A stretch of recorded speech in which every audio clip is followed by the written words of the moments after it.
I'm Warren Walsh from Sydney, and I work at a hospital in Sydney which has all the specialties, including cardiac surgery, so we can offer everything, unlike the situation out here.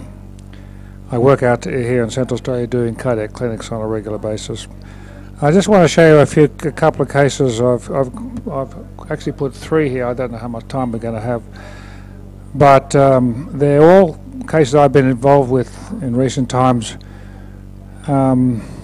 which I think illustrates some of the problems of quite advanced chronic rheumatic heart disease. These are quite difficult cases, complex cases, and I welcome you to be interactive and interrupt at any time to make it more fruitful for everybody. Now, the first patient is a lovely lady who's 40 in the world, and she's been known to have rheumatic heart disease for a while. And apparently in 2006 she was sent up to Darwin. A lot of patients from Alice Springs, there's a cardiology practice up in Darwin. There's no cardiologist in Alice Springs on a permanent basis. So the the Northern Territory Cardiology Group gets a lot of referrals from down here, providing there's no surgery in Darwin, so for other cases. And she was sent up there, and because she had quite severe mitral stenosis clinically, and was wondering whether she might be suitable for a balloon valvoplasty, which is a technique that is quite effective for the treatment of mitral stenosis, because it's a percutaneous technique done in the cath lab and not no open heart surgery. Anyway, he was considered unsuitable on the basis of echocardiography at that time. That's back in 2006. Now, other problems, and this is the other issue with patients with chronic rheumatic heart disease. They don't just have rheumatic heart disease; they always have the other problems as well. And she's a poorly controlled diabetic, unwilling to have insulin, and she also had chronic kidney disease. It wasn't severe, but it certainly had impaired kidney function. She also had hypertension and probable bronchiectasis. So I've just summarized some of the things here on this first slide. She was admitted to hospital last year, a local hospital, with heart failure. So that suggests that she's in a bit of trouble with mitral valve disease. And she was also, it was precipitated by a chest infection. She improved with treatment with diuretics and antibiotics. And then she was readmitted in June, this time with a TIA, from which she made a complete recovery. It was manifest as a left arm weakness. So TIA is a recognised complication of mitral valve disease, and particularly for patients who are in atrial fibrillation. Now, the treatment of this, of course, is warfarin, but I don't know what other people got to comment about that, but this is an enormous problem in the Aboriginal people here. The difficulty of maintaining therapeutic INRs with warfarin is a huge problem, and in some senses it's more risky for them to be taking warfarin than not warfarin.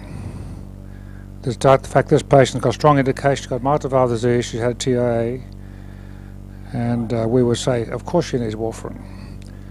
But her warfarin control was poor. The INR was fluctuating. So what do we do in that situation? Has anyone got any comments about the experience in this problem when you know there's a clear clinical indication, but it becomes very difficult to do it? And this obviously puts the patient, the client, at a much higher risk of complications.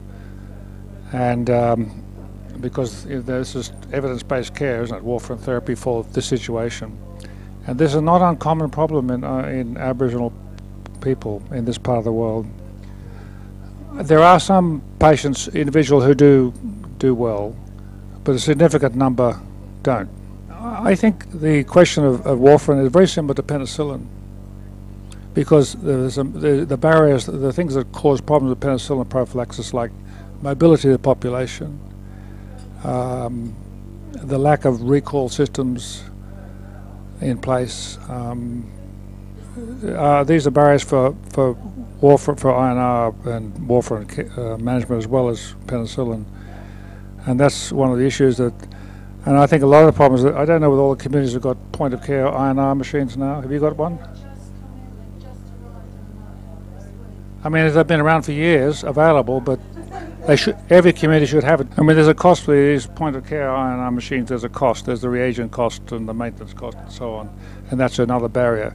I mean, this is for having to send the blood sample into Alice Springs to have it measured and sent back. There's a room for a huge amount of error there, and the system doesn't always work. Point of care is the only way to go, but there's a financial issue there.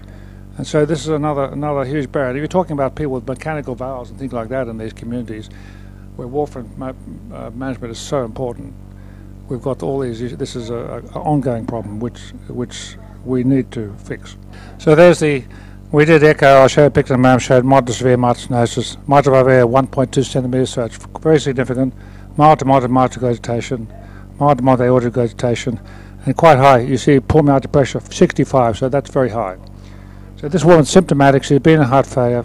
She undoubtedly needs to have surgical. Well, needs therapy. Intervention needs to be treated. That's a pretty typical mitral valve there. Let me just see.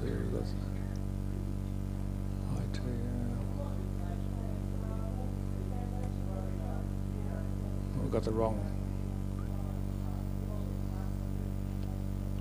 This is a transesophageal echostatic showing mild aortic regurgitation and the mitral stenosis here. Quite severe mitral regurgitation.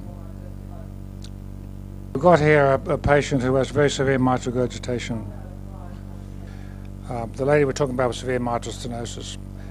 The question with warfarin, so she's 46 years of old, and so she went to surgery and she had a mitral valve replacement with a porcine valve. And she had prolonged intensive care stay with, as you might expect, because she had severe pulmonary vascular disease and kidney failure. Needed dialysis. Creatinine went up to 402, and she was in hospital for some considerable time, and she needed to be transferred back to Alice Springs Hospital. The point is that these patients, when she was referred to surgery, she had advanced valvular disease. Heart failure, and she had severe pulmonary hypertension, significant pulmonary vascular disease. So she was high risk for surgery. It does allow you to treat surgically mitral valve disease, in patients, particularly if they're in the pregnancy age group, and those who can't take warfarin. But the downside is the reoperation rate is going to be significant. So that's the procedure she had. She had mitral valve replacement with a porcine valve.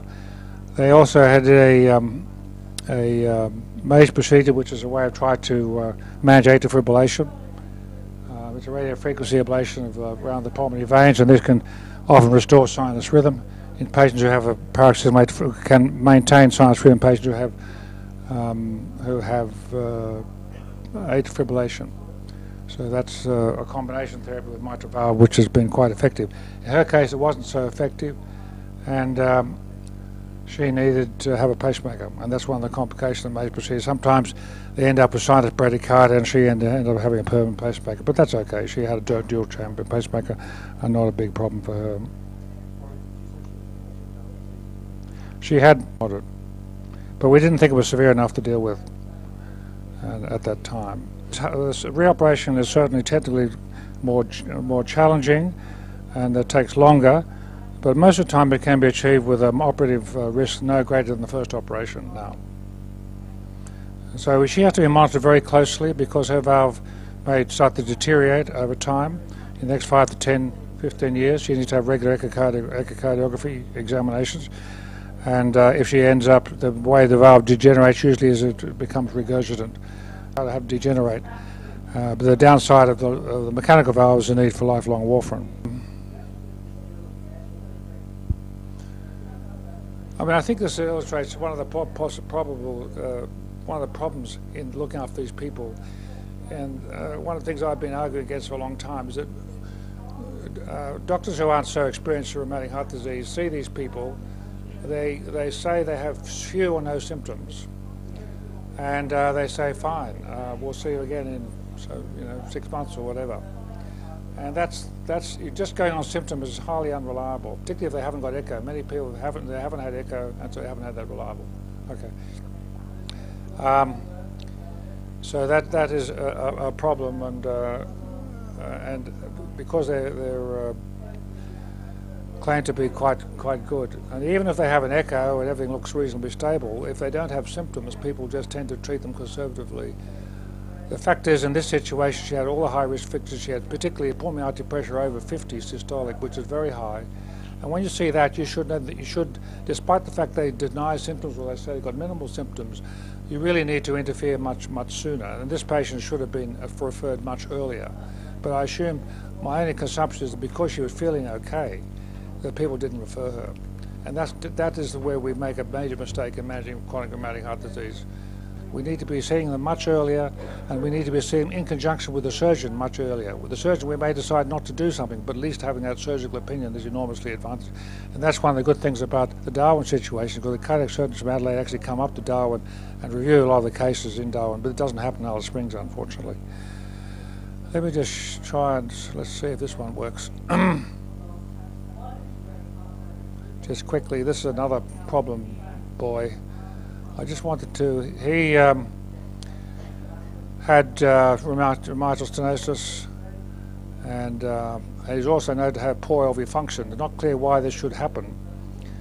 And he was quite simple. We thought this might, he's only young because he's only born in 86 and he's 18, something like that. Had a balloon valvoplasty which improved the situation. We believe that balloon valvoplasty is the ideal treatment for the young mitral stenoses, and the downside is it gives you time. It doesn't fix the problem, but it does enlarge the mitral valve area. It can lower the pulmonary artery pressure. You can see after the balloon he had mitral regurgitation unchanged. Pulmonary artery pressure had gone from 47 to 34. So there was an improvement hemodynamically, and it gives you time. And balloon valvoplasty should be. We believe that virtually everybody with mitral stenosis is suitable for, who's symptomatic, is suitable for balloon valvoplasty. No one should be having mitral valve surgery for mitral stenosis. Well, it should be where a centre where the surgeon has a lot of experience and does a high volume of rheumatic heart disease cases. Surgery for rheumatic heart disease is very difficult, complex, much harder than repairing a degenerative or floppy valve, and that's why we believe they should be in order to get the technical experience. Volume has a lot to do with outcome. And so we should, because there are not many rheumatic heart disease valve cases around the country, they should be centred in one or two places around the country where surgeons will have the opportunity to get the volume of cases and the expertise and the training necessary to become good at it. There's no doubt that it's very difficult surgery, and to do an occasional rheumatic valve is entirely wrong. And that they'll take the easy operation, which is replace the valve. Well, that now John Knight tells me that he's doing 80% of his cases are being repaired, mitral valves are being repaired at Flinders. Royal Adelaide Hospital, it's a very different story. But that's the problem. It varies enormously.